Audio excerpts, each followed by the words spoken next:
All right, YouTube, how you doing? Welcome back to the channel. Happy Friday to everyone out there. January 12th, we got a big NBA slate to dive into in today's video, like we always do when we go through each and every one of these games. We'll talk about it. I'll give you my lean on the spread, give you my lean on the total. We'll talk about any other plays like player props that we like within the game. But as always, all of my final plays, if you do want to fade my picks and do the opposite, those plays are going to be in the pinned comment.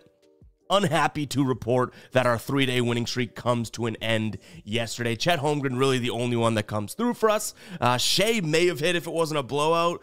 Kevin Durant didn't have his stuff, and then that Knicks and Mavs under did not hit. So a 2 and 3 night for us last night. 3-day winning streak coming to an end. But speaking of things coming to an end, that isn't even the bad news. The bad and sad and tragic news here is that Fred's streak for the ride of the day has come to an end. And I hate dropping the womp womp after 5 straight dubs and locks from Fred, but OG Anunoby does not have his stuff. He was doing cardio out there for most of the game. So shout out to Fred for his streak, but we are now in search of a new ride of the day. I'm sure we'll have to incorporate Fred back into the video somehow in the future because, again, he went on a great streak. 5 wins in a row. But, guys, if you want a chance to be shouted out in the next video and for us to ride with your picks for videos until you lose, go ahead and use hashtag ride of the day in the comments. I'm picking one person's play, jumping on board, and then you guys get a shout out in the next video, win or loss, and you get a shout out over on X at FGuyBoston. Follow me there. And if you win, we keep riding with you. You keep getting shout-outs, and you can become a potential legend like Fred here. So go ahead and use that hashtag ride of the day in the comments and shout out once again to Fred. We had to drop the womp womp, but he had enough cha-chings and enough crowd noise pumped in for his 5 previous videos. Let's go ahead and jump into game number 1 here, guys. Hit that subscribe button. Hit that like button as well. We are racing towards 50,000 subscribers. Can't do that without you guys. You guys have been absolutely crucial and just awesome and engaging and subscribing as of late. Yesterday's video got a bunch of new subscribers. Cannot thank you guys enough. We're gonna keep bringing the content. Let's go ahead and jump into game number 1 here. We have the Sixers taking on the Kings here. So the Sixers are in kind of a rough spot. They've lost 3 straight. They've lost 4 of their last 5, including not covering in 4 of their last 5. No Embiid tonight either. That's obviously a massive hit to them. And you flip it over to the Sacramento side of things. They have won 4 of their last 5, covered in 3 of their last 4. Do I trust Sacramento much on the road? No. But they're the healthier team, and without Embiid, I do think that I lean towards Sacramento plus the 1 point. This is essentially a pick. I'm a money line play. Do I have the confidence to put this in the final plays? I'm not exactly sure because this Sixers team has been like meh without Embiid. They've looked good at times, and they've looked pretty god-awful at times. Even that Atlanta game, like they stuck with them, went to overtime. Like, yes, they end up losing that game, but you can't even really say the Sixers stunk in that game. They didn't play their best basketball, but you get what I mean. So this is a tough one here. I am going to lean towards the Kings, though. And then in terms of the total, I have to lean towards the over. This Philly defense hasn't been all that great. Their last 3 games here, 128, 120, and 139 allowed. And Sacramento's offense looking like the Sacramento offense that was there towards the beginning of the year. So last few games here, they've hit at least 120 in 4 of their last 5 games. They've hit at least 130 in 3 of their last 5.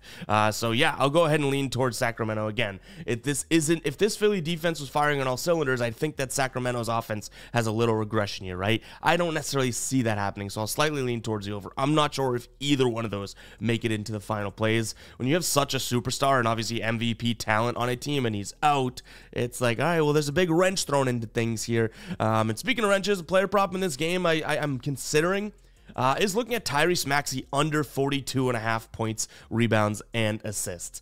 Do I think Maxey's great? Yes. Is he the main guy without Embiid? Yes. Are the Kings phenomenal at stopping point guards? No. But this is such an inflated line. 42.5 is just super high for me. In his last 7 games, he's averaging 11 potential assists and 8 rebound chances. So that gives me like almost a ceiling, or at least, what should be 10 rebounds plus assists, right? So is he going to go out there and score 33 points, like guaranteed? He can do it, no kidding, but it's just a little bit too high for me and inflated without Embiid being in there. Embiid's missed 8 games this season. Tyrese Maxey's played in all 8 games of those, and he's hit the under in 6 of those 8. Last game was one that he went up and over, and that was an overtime game. So I just think it's too inflated of a line. This has a chance to be a final play, but I wouldn't be surprised if we're sitting here tomorrow morning being like, yeah, why'd we bet against Maxey? He is the Sixers when Embiid's not there. But nonetheless, guys, that is what the data is telling me. That's what we're looking at here. So I don't mind it. Keep an eye on the pin comment to see if we roll with it.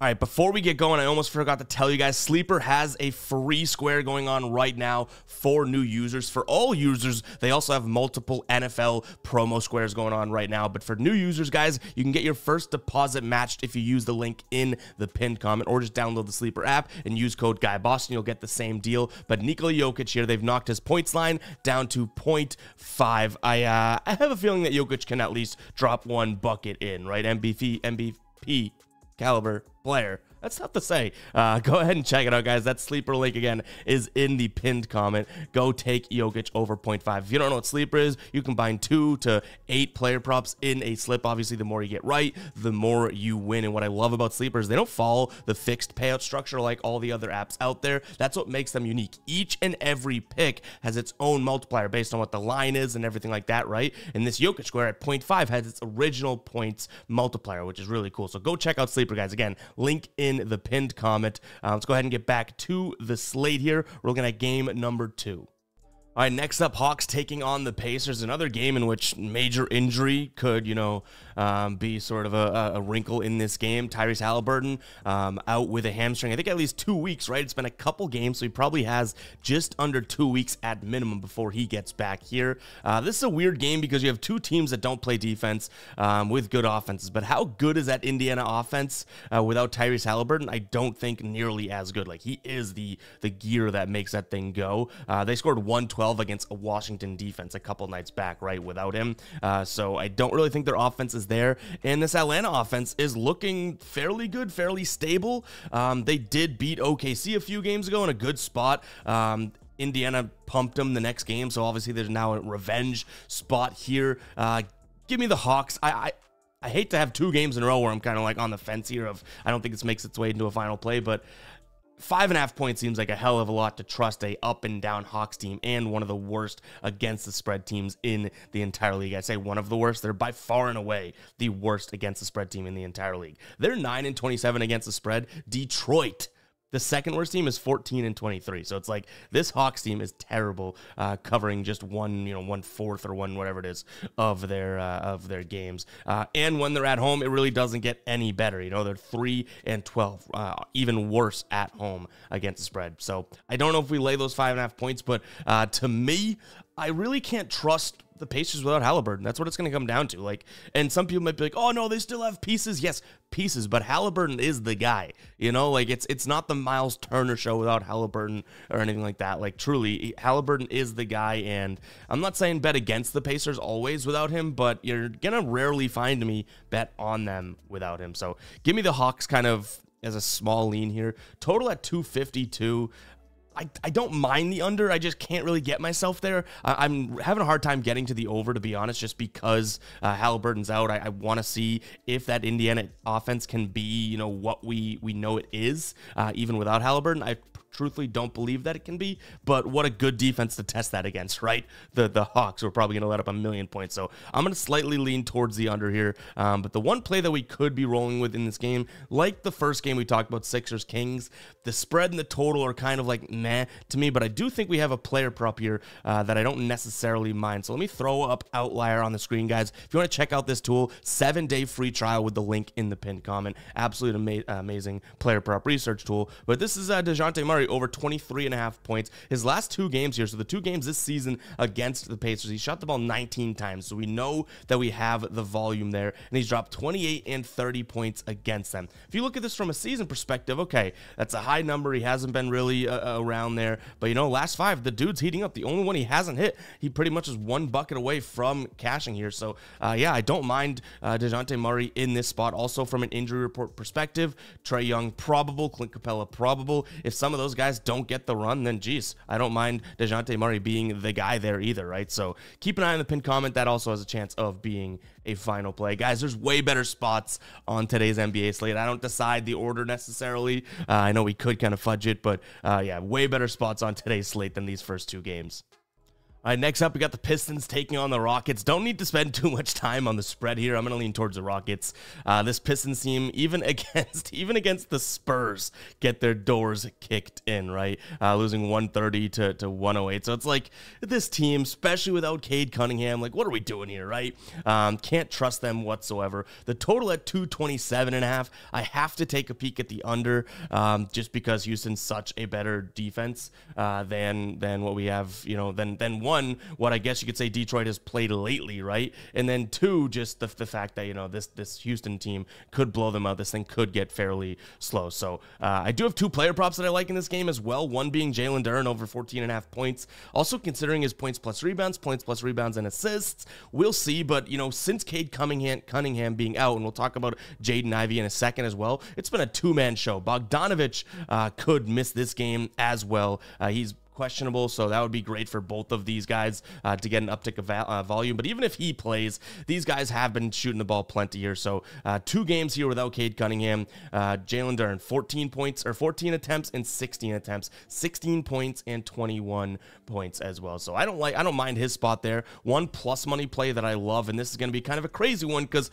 Jaden Ivey over 2.5 3-pointers made. He's only hit this number in 12% of games this year. So he's only had 3 threes in 12% of his games this year, 4 out of his 34 times. But in the last 2 games here, so look at him without Cade Cunningham as well, right? 9 3-point attempts and 10 3-point attempts. Going up against the Rockets, who give up the most 3-pointers made to opposing shooting guards. So do I think this dude is an absolute nail shooter or anything like that? Hell no, all right? But if the volume's going to be there, this is a guy that usually is shooting 3 attempts per game, but in the last 4, he's gone 5 attempts, 6 attempts. Now, Cade Cunningham goes out 9 attempts, 10 attempts. So if the volume's there, you got to look at it. Maybe he goes 30% tonight. And the kicker here, plus 145 for odds. Plus 145 over on MGM right now. That may just have to be a flyer, right? Like, we might all just have to be on the Jaden Ivey train tonight to make 3 threes with that volume at plus 145. Can't beat that. So yeah, I'm gonna look at those player props as well in this spot. All right, we got Miami taking on Orlando in Miami here. I'm going to lean towards Miami minus the points. It's at 3.5 right now. We'll see where that line gets to throughout the day, because I wouldn't be surprised if a lot of people come in on Orlando. But the reason I am looking at Miami is because I don't know if, I mean, injuries have impacted this slate a lot, right? I don't know how much I love the Magic without Franz Wagner. And without some, you know, they are injured, but they've been really good at dealing with injuries this season, so I want to give them a little bit of credit here. But Franz Wagner is such a big hit here. Wendell Carter Jr. may be in the lineup. I think he missed the last 3 or 4 games. He could be coming back, so that'd be a good little bump for them. I will say, you know, if we're sitting down, I've talked about this kind of like in terms of giving you guys a confidence level in the last couple of videos. If we're sitting down talking about this game, I don't think I'm here to convince you on the Heat, right? I just like the Heat because they're at home. They've played tongue-in-cheek decent basketball as of late, right? You know, they've covered in 2 of their last 4 games. They hung in there with OKC. Actually, they were beating OKC for a while, and then OKC comes back and, you know, wins that game by 8, but OKC is one of the best teams in the league. They handled Houston. Like, I do think that this Miami team's playing sufficient basketball right now. They have their injury concerns as well. Kyle Lowry, doubtful. Tyler Hero, questionable. Jimmy Butler's been out for a million years. So, again, I don't think I'm trying to, like, put this one over the edge and say Heat, you know, all day long here, but I just want to see more of Orlando because they've been super inconsistent, you know, since Franz Wagner's been out, and it's only been a couple games, so I shouldn't say super, but just can't trust them without Franz Wagner. In terms of the total here, 219, it seems super low. I do get why it is that low. I can see this finishing in like the mid 220s, but I'm going to lean towards the over here. This Magic offense, yes, I want to see it without Wagner, but the defenses here should both allow, you know, 110 plus, I'd assume, just based on how the defenses have been playing. These are 2 like fundamentally defensive sound teams. that just haven't been doing that as of late, right? So the Heat in their last 5 games here in terms of points allowed, they're averaging 114 points against, okay? And then if we flip it over to the Magic side of things, in their last 5 games here, they're allowing 120. So these two defenses just, yes, they're good defenses, but they're not clicking right now. And I think the books may be looking at this saying, hey, it's Orlando versus Miami, 2 defensive teams. Let's make that total low. We could catch them here. So give me the over in this spot as well. From a player prop perspective, nothing jumps out at me in this spot. And I even tried to make a case for Suggs with, a volume uptick because of Franz Wagner, or even Bencaro, but like nothing really jumps out to me as a positional advantage or anything in this game.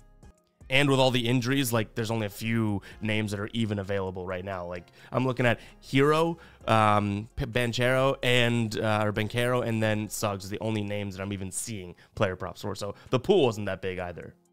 Memphis taking on the Clippers here. This Clippers team, I like them.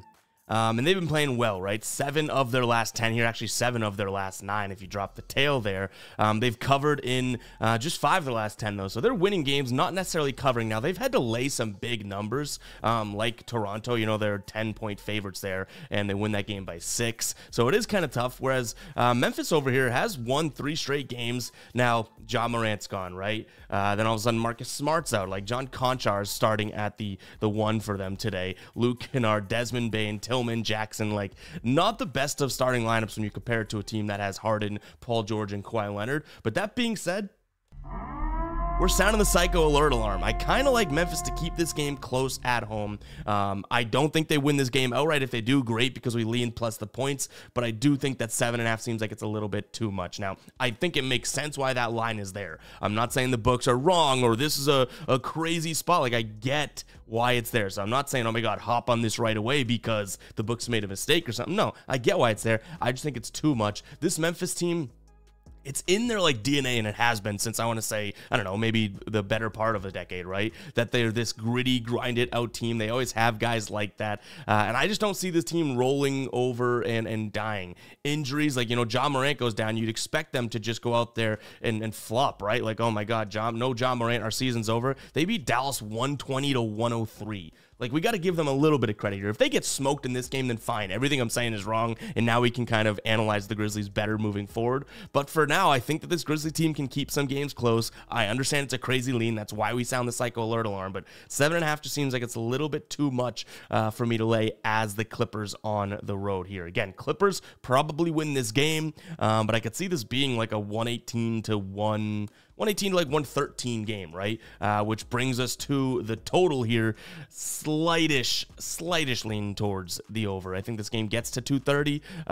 But if the Clippers really slow it down and whatnot, which they've done plenty this year, this is probably an easy under. But I do think that this is a game in which I'd be willing to think the Clippers get near 120, and then Memphis just kind of keeps it at least close, which should be a spot in which the over cashes if all that is correct. Player prop perspective here, nothing major.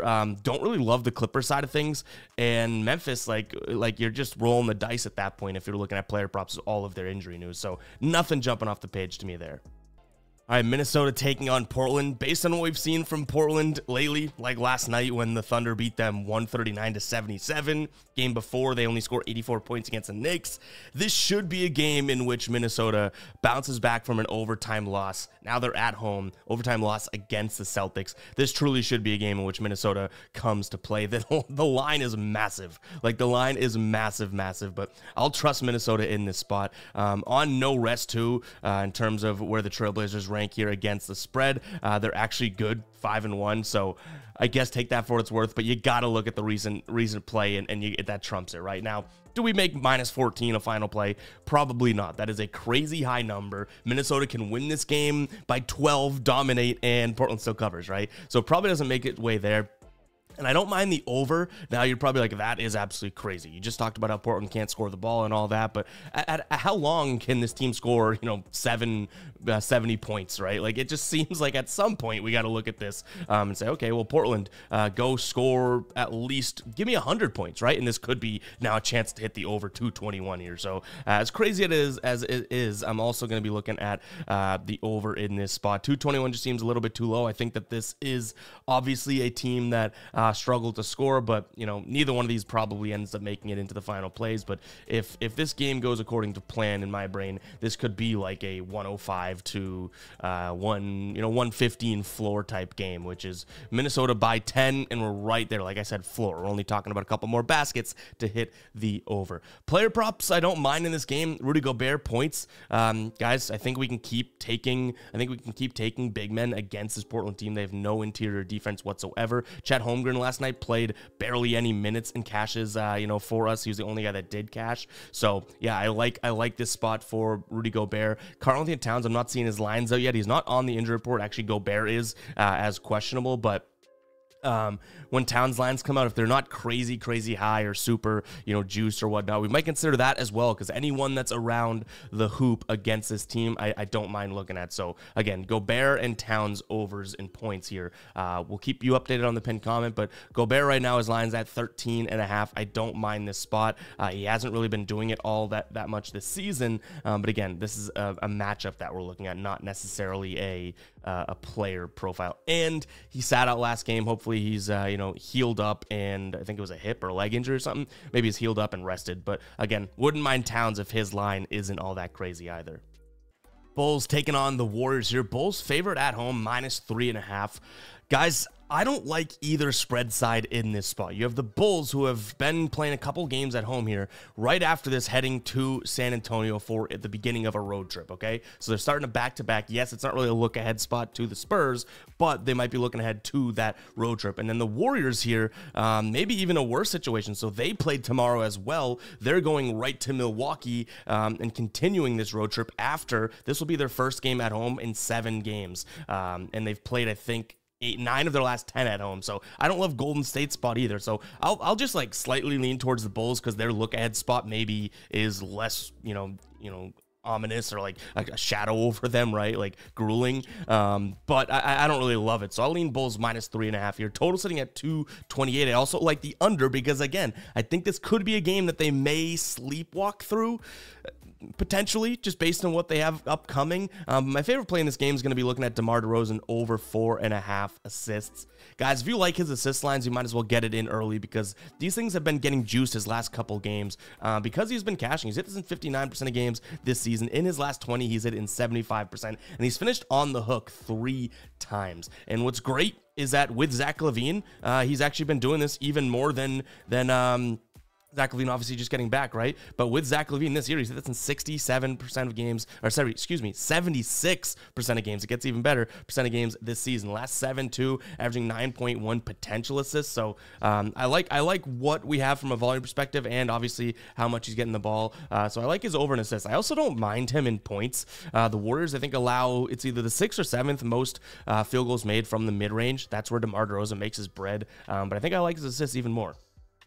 All right, Spurs taking on the Hornets, and the fact that I have a lean that I don't mind in this game is crazy, because this is such a junk game. But Spurs -1, I think, at home. I don't mind this spot. They've been playing better basketball than Charlotte. San Antonio has covered in 4 straight games. They've only won one of those games, and it was the blowout win 2 nights ago against the Pistons, which, you could make the argument in some ways that Charlotte's just as bad as the Pistons in some ways. And again, like, this is a team that, like I said, they've covered in 4 straight games. They played Milwaukee close, right? They actually almost won that game. Cleveland, they played close. Like, this Spurs team is still bad. Don't get me wrong. But I think that they're playing some of their better basketball of the year, which isn't the highest of like levels to get to based on what they've shown this year. But yeah, I like them at home in this spot. Charlotte really hasn't been doing much. They've won 1 game out of their last 9. They've only covered 3 of their last 9. So it's like, okay, this team isn't looking all that great. And one thing I will say is LaMelo Ball may come back today. He's a toss-up to play, game time decision right now. If he plays, then I might like Spurs more, because a lot of people are going to love Charlotte. Oh, they're getting their best player back. Like, that dude's been out for a while. I think that it could take some time to shake off the rust. So as weird as it is, this could be a final play. I like the Spurs today. But like I said, it is weird. Like me typing out and placing the bet on the Spurs could be like a, what are you doing, Ev? Like you're betting on San Antonio, which is kind of psycho, but I don't necessarily mind it today. So we'll see where that plays out throughout the day. Total at 242.5. You got to imagine not much defense is going to be played in this game. The problem will be, is Charlotte's offense going to come to play? Because I do think that the San Antonio offense is starting to actually, put up points. I was going to say start to click, which I wouldn't go that far. They're starting to put up points, which, that's all you can kind of ask for when looking at a total of 242, right? If you get yours, hopefully the other team can get theirs. So I'll lean towards the over, but I like San Antonio more than I do the over. Player props in this game, we don't have lines for it yet. He's not on the injury report, but Victor Wembanyama, I don't mind his overs. I think, with no Zach Collins, so he is out now as well. I think that we could see even more Wembanyama run, right? And this is a Charlotte team that is struggling against centers. Over the last 7 games here, allowing the most points as well as the most rebounds to centers. What other stats could we ask for Wembanyama, right? As long as these stats aren't nuked through the moon and it's a crazy number, I really don't mind looking at that. Last game, he had 16 and 10. So, if we can get, or 16 and 12, excuse me. I think he had the triple-double, 10 assists, right? If we don't get nuked through the moon with points plus rebounds or rebounds and, points, that type of thing, we could be looking at some Wemby player props. All right, guys, if you made it this far into the video, it means you are an absolute real one. Go ahead and comment 25, but I want to tell you about something else. If you made it this far into the video, you are a real one. You're part of this community, you're part of the Fade Squad. If you haven't picked up any merch yet, consider doing it today. We still have, I didn't say this at the beginning of the video because I want to keep it kind of hush-hush. We still have the promo code from yesterday live throughout today. We went 6-0 yesterday, right, or the night before, and we went up the promo code SWEEP for 20% off. Go check out fademe.store, guys. Pick up some merch. You get some of the ride of the day gear, some of the Fade Me gear over there as well. Using code SWEEP, you get 20% off. No minimums, no restrictions, anything. You can just buy one t-shirt, 20% off. Go check it out, fademe.store. Use promo code SWEEP. I wanted to just throw that in there towards the end of the video, so the real ones, the OGs, are getting the deal here, not necessarily me just shouting it at the beginning of the video. But yeah, comment 25 if you're still watching right now. Let me know you made it this far into the video. Now let's go ahead and get back to the slate here. A couple games left. All right, Jazz taking on the Raps here. Utah's been playing good basketball. They've won 8 of their last 10 games. They've covered in 8 of their last 10. And it's not like they're just like losing games on the road and winning at home anymore. Like they're becoming, I guess, somewhat of a sufficient team here. And it's not all that shocking when you think about it. Like they're finally healthy, and John Collins taking the Walker Kessler center spot and then mixing it up, maybe changing up the starting lineup, right, with Chris Dunn getting the start, Sexton and at the 2. Like maybe they've just made some roster adjustments that it's like, oh, now we're kind of clicking, which is good for them, right? Because this is it is a fun team, I guess you could say, playing the Raptors, who were looking good obviously post trade, and then Jakob Poeltl goes down, and it's like, okay, well then what are they gonna do on the inside, right? They've lost 2 straight games here against the Lakers and then the Clippers. They're still on this road trip here. I don't see it getting any easier or any better for them, so I'm going to lean towards the Jazz in this spot. 2.5 points is probably as far as I'd go, maybe 3, right? If this got to like 4.5, near 5, I'd be like, okay, not touching it, but I don't mind Jazz 2.5. I have a feeling it might move, though, because everything, no matter how you cut up this game, it points to the Jazz. They're at home. They're playing better basketball. They're healthy. The Raptors aren't at home. They're playing worse basketball. They're not healthy. Like, it's pretty damn tough to make a case for Toronto, which tells me that I do think that this is going to probably get bumped up throughout the day. So get it in early if you do like the Jazz here, because I think it's going to move. The Jazz covered this number even when they were bad against Toronto. Like on the road, they covered it, was it December 20-something? I looked up before this, mid-December, right? Or late December. They covered this line on the road against Toronto when they were a way worse team. So now they're at home, a better team, playing better basketball. Looks like Toronto to me. Player prop, I don't mind.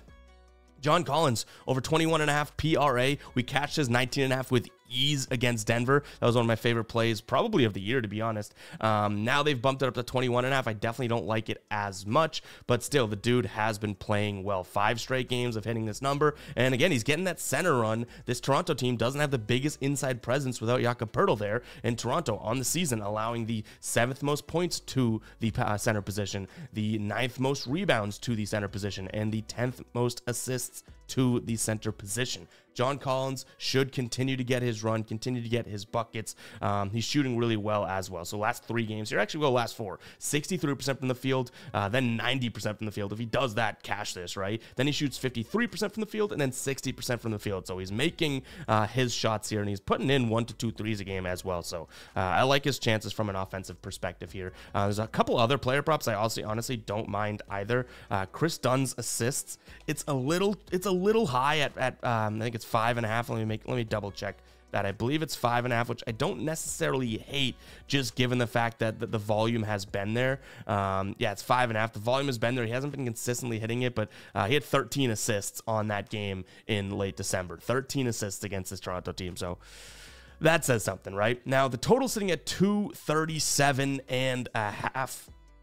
Little bit too high for me. I think Toronto's way that they want to try and keep this game close is going to be slow it down, because when they've gone high paced right with the Lakers and the Clippers, it hasn't worked out. So if they don't have that center presence of Pirtle, I think they're going to try and slow it down on their offensive end a little bit, meaning they'll slow down the Jazz team, who, say what you want about how good they've been, like I just did for them, still a team in which they're not as efficient as we'd like to see. So they're playing with a high pace, but not as efficient. But it's kind of crazy. So they went from a team that was shooting like the 3rd most in the entire league and ranking in the bottom 10 when it comes to field goal percentage. Now they've dropped closer to the middle of the pack when it comes to field goal attempts, but their field goal percentage has gone up. So this team has flipped on its head. They've become a little bit more efficient. So I'm going to lean slightly towards the under in this spot, knowing that this will probably be a sweat if we take the under, but I think it sticks right around that, early 230s mark.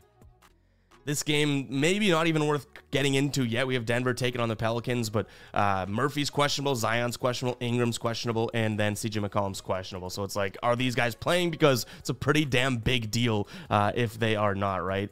So Zion, quad injury, CJ McCollum, ankle, and then Brandon Ingram here, Achilles. So it's like, okay, fine. If they don't play, then I like the Nuggets. If they do play, 8.5 points seems like it could be kind of a decent amount to give the Pelicans, and maybe we look at that. I don't like betting against Denver at home, obviously, but this Pelicans team has been playing good basketball in their last 7 games here. They've won 6 of those and covered in 5. Like, okay, you could maybe convince me of that. They played earlier in the year, and they played twice, I believe, and they've split this series, so you know the Pelicans can beat them. But again, it's kind of like, okay, well, the 3 main guys on this Pelicans team, like, we got to see what's going on with them before we make a bet on this game, right? So, unfortunately, keep an eye on the pinned comment. We don't have much to break down right now because there's a lot of assuming and ifs to go into this. But, yeah, we'll keep you guys updated on the pinned comment. But, guys, it's going to wrap for today. Happy Friday again to everyone. Make sure to hit that subscribe button. Hit that like button as well. Screw the Guppies, man. We're getting comments. I don't know if you guys saw me tweet it out. Make sure you follow me. Tweeting some funny stuff over there. The guy was like, I had to unsubscribe because I kept getting notifications for your videos. And I was like, dude, the fact that you feel so entitled to announce that you're unsubscribing is crazy. 1. 2, I don't control your notifications, you do. And 3, I'm sorry that we're putting out so much content that your notifications were getting flooded by our, like, it's free content. We're making that many videos that you're getting upset that you're getting notified. It's crazy, man. Womp womp to that guy. If you made it to this point in the video, comment womp womp. That's a real one. But guys, that's all I have for you in today's video. Everyone, let's have a good Friday here, and we'll catch you guys in the next one, all right? Peace out.